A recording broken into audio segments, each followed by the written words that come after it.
આણંદના odd નજીક આવેલા અહિમા ગામમાં દીવ દમણથી પરત ફરેલા વિરેન્દ્ર નામના યુવકનું શંકાસ્પદ હાલતમાં મૃતદેહ મળી આવતા ચકચાર મચી ગઈ છે।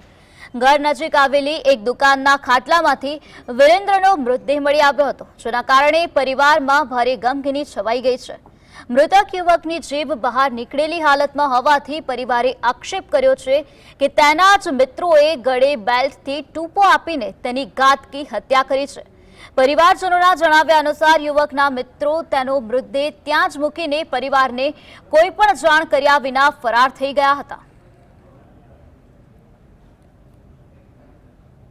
એમને દીવ દમણ માટે દારૂ પીવા ગયા હતા, એ બધા ચારે ચાર પાંચ અમારા ભાઈ સાથે તઈ તેમને મર્ડર કરીને રાતે 11 વાગે મૂકી ગયા હોટલે, બીજા નરવતસિંહ બળવંતસિંહના હોટલે।